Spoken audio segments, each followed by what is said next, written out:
नमस्कार, हमारे साथ है सारा खान, जो कि इस्लाम में कई साल रहने के बाद अब हिंदू धर्म उन्होंने एक्सेप्ट किया है और हिंदू धर्म में काली माँ की भक्ति की है इन्होंने। इनका कहना है कि जब ये एक डेथ के करीब खड़ी थी, उस समय काली माँ ने इनको दर्शन दिए और दर्शन देने के बाद इनको बोला कि अभी तेरी जिंदगी और बाकी है, अभी हारने की जरूरत नहीं है। और तब से ही एक लड़ने की नई शक्ति सारा जी के अंदर आई। सारा जी, मैं आपसे पहला क्वेश्चन पूछना चाहूंगा कि हिंदू धर्म में टीचिंग्स को जो हैं उनको गलत कैसे प्रोपेगेट किया जाता है, कैसे गलत उनको बताया जाता है? देखिए, हिंदू धर्म में सबसे पहले जो मुझे पता चला और मैंने सीखा और समझा after reading Gita and different kinds of Vedic scriptures, मतलब मैं तो ऑफ कोर्स हिंदी और संस्कृत में थोड़ी कमजोर हूँ, तो ऑफ कोर्स ट्रांसलेटेड वर्जन से जितना कुछ भी मैं जोड़ जोड़ के, हालांकि मैं कहूँगी कि वैदिक स्क्रिप्चर्स को समझना तो बिल्कुल समुद्र को समझने बराबर है। तो उसमें से 10% ही मैं जो कुछ भी जोड़ के और समझ के मैंने कॉम्प्रिहेंड करके समझा है, उससे मुझे सबसे पहले तो ये मिथ क्लियर हुआ कि हिंदू, अगर हिंदू खुद को कहते हैं तो Hindu is basically the culture that is existing between Himalaya and Hind महासागर। इनके बीच में जो कल्चर और सोसाइटी एग्जिस्ट करता है, दैट इज हिंदू। एंड उसकी भावना उन हिंदुओं की, मतलब उन लोगों की भावना को कहा जाता है हिंदुत्व।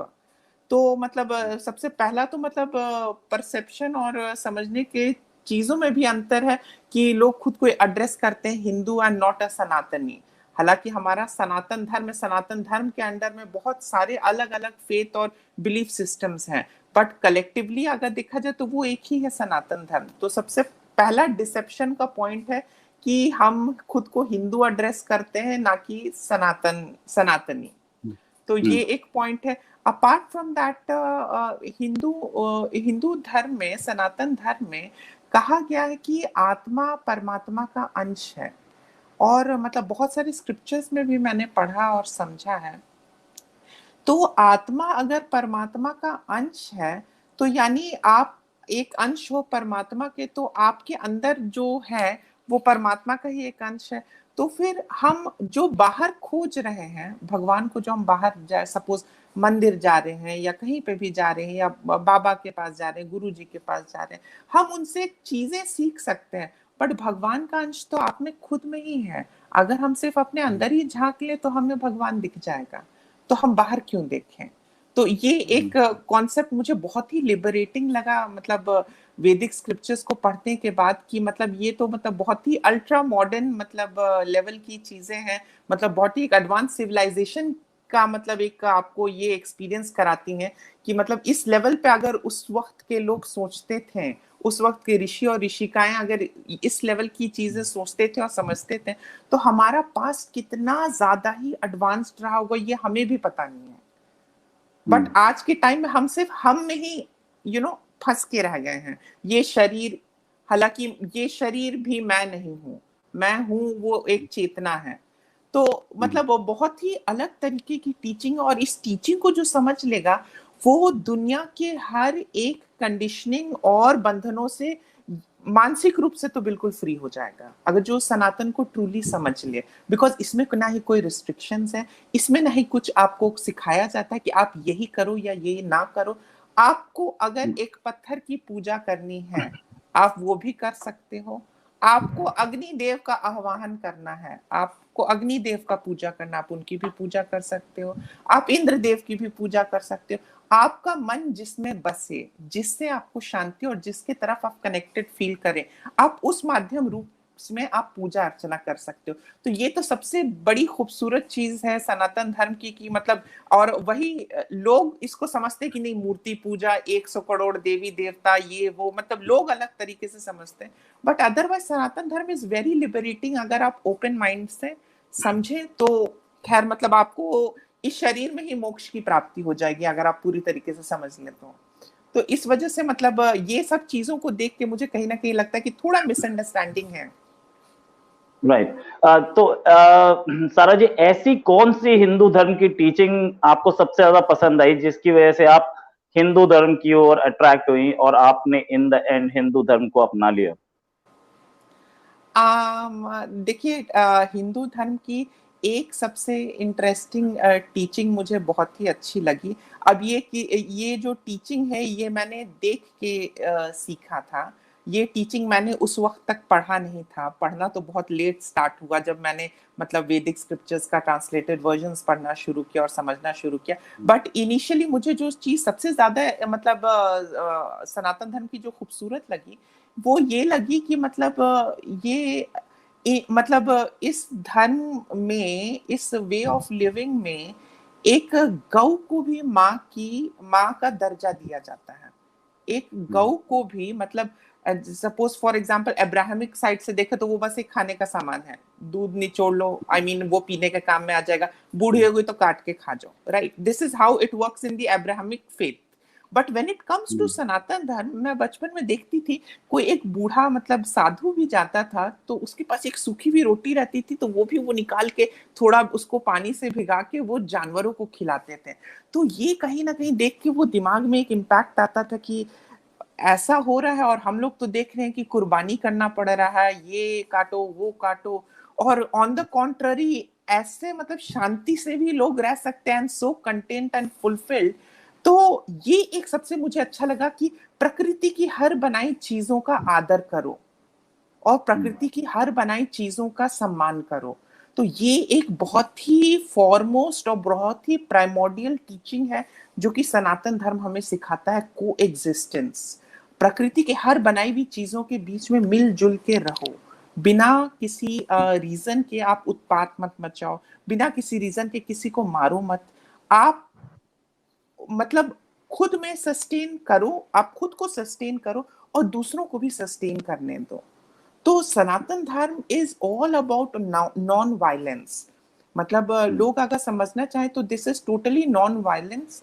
एंड इस नॉन वायलेंट जो मुझे दिखा था बचपन में, जो मुझे दिखता था वो पंडित जी जो जाते थे, तो मुझे बहुत सुंदर लगता था ये। और वही मैं देखती थी कि ईद बकरीद में वो जानवर आ रहे हैं और काट रहे हैं और सब कोई फिर बैठ के खा रहे हैं और मुझे भी जबरदस्ती खिलाया जा रहा है। तो कहीं ना कहीं वो ना मतलब फ्रीक्वेंसी मैच नहीं करती थी, मतलब मुझे थोड़ा अटपटा लगता था, मुझे वो अच्छा लगता था। मुझे वो बाबा जी अच्छे लगते थे जो कि पानी से अपनी सूखी रोटी को भिगा के एक बेचारी गौ माँ को थोड़ा थोड़ा तोड़ के खाते थे, उसमें से कुछ बाइट्स वो खुद भी खाते थे। तो मुझे वो अच्छा लगता था। इधर जो काट के उसके बाद फिर उसको पका के जबरदस्ती खाओ और खिलाओ, मतलब मुझे वो चीज का सेंस नहीं आता था, मतलब मुझे समझ ही नहीं आता था। तो ये सबसे फॉरमोस्ट बेसिक कार्डिनल ह्यूमैनिटेरियन चीज जो है, जो कि मैंने देखा और सीखा, ये मुझे बहुत अट्रैक्ट किया सनातन धर्म की तरफ। पढ़ना और लिखना और ज्यादा तर्क और शोध वो तो लेटर स्टेज में आया, बट इमेज अगर जो देख के मुझे इम्पैक्ट पड़ा किसी चीज का कि हाँ ये अच्छा है, तो वो वही जो थे पंडित जी, उनका वो दिनचर्या का जो काम था उससे मैं बहुत ज्यादा ही मतलब कहीं ना कहीं मुझे वो टच कर गया था। तो इस वजह से ही मैंने इस चीज के तरफ आगे मैंने बढ़ा।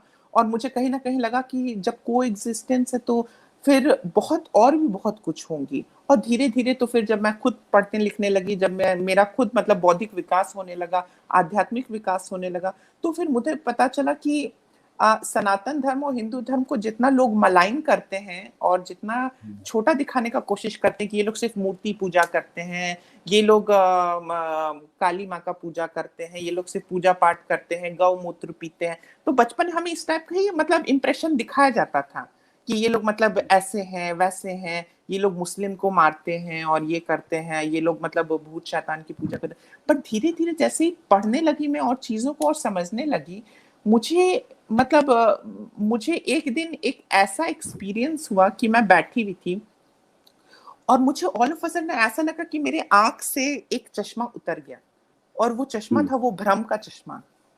और जब वो उतर गया तो फिर मैं क्लियरली देख सक रही हूँ कि हर हर जीवित प्राणी में एक ऊर्जा है, और वो ऊर्जा ही एक परमात्मा का अंश है। उस ऊर्जा के बिना तो कोई भी मतलब जीवन नहीं है। और सही कहा जाता है कि मोक्ष खुद को समझने के बाद, सेल्फ रियलाइजेशन और लिबरेशन और सैल्वेशन के एंटायर प्रोसेस के जाने के बाद, इंसान फिर से उस परमात्मा में जाके जुड़ जाता है, दैट यूनिवर्सल एनर्जी। तो इसको अगर हम साइंटिफिक ना कहें, अगर हम इस मॉडर्न एरा में इन साइंटिफिक शोधों को ना एक्सेप्ट करें और एम्ब्रेस करें, तो मतलब फिर हमारे जैसा बेवकूफ कोई भी नहीं होगा, because right, everything is very scientific in Hindu Dharma और सनातन धर्म। राइट। और सारा जी, एक चीज के आपको हिंदू धर्म एक्सेप्ट करने के बाद जो इस्लामिक फेनेटिक्स हैं और इस्लामिक कट्टरपंथी हैं, उनकी तरफ से बहुत ट्रोल किया जा रहा है, बहुत धमकियां मिल रही हैं। तो ये आपको कैसी कैसी धमकियां मिल रही हैं और आपके कैसे परेशान किया जा रहा है आपको? देखिए, पहले तो मतलब कैरेक्टर असैसिनेशन किया जा रहा है, मतलब कि हम आपका रेप करवा देंगे, हम आपके मुंह पे एसिड फेंक देंगे, तुम बहुत बड़ा गुनाह का काम कर रही हो, अपने माँ बाप को तुम जन्नत में नहीं भेज पाओगी, तुम्हारे माँ बाप दोजक में जलेंगे और उनको जलाया जाएगा। अपार्ट फ्रॉम दैट मुझे लोग कह रहे कि तुम्हारा ट्विटर हैंडल और ये सब कुछ फेक है, तुम आरएसएस वाली हो, तुम ब्रह्म कुमारी वाली हो, और मतलब इस तरीके के एलिगेशंस लगाए जा रहे हैं। बट मैं इन सब एलिगेशंस पे मैं अभी भी कोई कानूनी प्रतिक्रिया नहीं कर रही हूँ, because still it is on digital level. अगर फिजिकल अगर कुछ होता तो definitely I will complain about it. And apart from that फिर मुझसे ये भी पूछ रहे हैं कुछ जो मतलब पढ़ी लिखे हैं, बुद्धिजीवी, मतलब मुस्लिम मॉडरेट जो खुद को कहते हैं, हालांकि वो मतलब होते हैं एक्सट्रीमिस्ट ही, बट वो एक चोगा पहन लेते कि हम बहुत ही मॉडर्न और मॉडरेट और लिबरल एजुकेटेड मुस्लिम है। तो वो लोग मतलब एक सरकास्टिक तरीके से मुझसे सवाल भी पूछ रहे हैं कि आपको कौन सा कास्ट मिला, आपको कौन सा वो मतलब जाति मिली या ये मिला। तो अब मैं उन लोगों को, ऐसे मंदबुद्धि के लोगों को क्या समझाऊं कि सनातन धर्म क्या है, जो कि सिर्फ एक किताब ही बचपन से पढ़े, उनको पता है कि वो किताब ही सत्य है, उसके अलावा उनका ये कहीं और चलता ही नहीं है। तो वो समझाना तो फिर बहुत ही मुश्किल होगा। हालांकि मैं भी वैसी ही थी, बट मैंने चूज किया कि खुद को चेंज करूं और देखूं कि इस बंद कमरे के बाहर क्या है। तो बंद कमरे के बाहर जब मैंने कदम रखा, तो मुझे मुक्ति मिल गई, मुझे शांति मिली, मुझे सत्य की प्राप्ति हुई। अब कदम तो इंसान को खुद ही आगे बढ़ाना पड़ेगा, मैं खुद कितना प्रवचन देके किसी को समझा सकती हूँ। तो इस तरीके की मतलब सरकास्टिक बातें करते हैं लोग, मतलब मुझे प्राइवेटली भी मैसेज करते हैं कि आप नशा करके आप मैसेज करती हैं, क्या आपको थोड़ा सा भी शर्म नहीं आता है कि आप इस्लाम और मोहम्मद के बारे में ऐसी बातें बोल रही हैं। तो फिर देखिए, फ्रीडम ऑफ स्पीच और फ्रीडम ऑफ एक्सप्रेशन हर किसी का है, ये भारत है और this is a democratic country. तो हर कोई यूज कर रहा है अपने लेवल में फ्रीडम ऑफ स्पीच, तो मैं भी थोड़ा बहुत यूज कर रही हूँ अपने एक्सप्रेशंस को जाहिर करने के लिए। मैं किसी के ऊपर टिप्पणी नहीं करना चाहती हूँ, बट मैं खुद को एक्सप्रेस करना चाहती हूँ। मैं किस दौर से गुजरी, मुझे किस चीज की प्राप्ति हुई, क्या सद्बुद्धि आई, मैं बस शेयर कर रही हूँ। अगर इस शेयर करने से किसी और कुछ और लोग भी एम्पावर होते हैं और समझने की कोशिश करते हैं सनातन धर्म को, तो मेरे लिए वो एक बहुत बड़ी मतलब कामयाबी होगी। मेरे लिए भौतिक सुखों से ज्यादा ये कामयाबी मेरे लिए मायने रखता है कि अगर मैं सनातन का मिस प्रेजेंटेशन का जो कर्टेन है वो हटा दूं और एग्जैक्ट फॉर्म में लोगों को समझना सिखाऊं, तो वो मेरे लिए बहुत बड़ा मतलब मेरे लाइफ का अचीवमेंट और गोल होगा। सारा जी, आज आपने बड़ी अच्छी बातें बताई, साथ में ये भी बताया कि सनातन धर्म यानी कि हिंदू धर्म का असली तथ्य और असली मायने क्या है। फिर किसी और दिन आपके साथ एक और इशू पे बात करेंगे, और ज्ञान के आपके लिए स्पेशली हमारे पास मेल्स आ रही हैं कि सारा जी से हमें और बात करनी है, हम सारा जी की और सुनना चाहते हैं, इसीलिए आपको दोबारा लिया गया। आपके लिए मेल आती जा रही हैं और आपको हम दोबारा एक और इशू में अगली बार फिर बात करेंगे। अभी के लिए धन्यवाद। जय काली।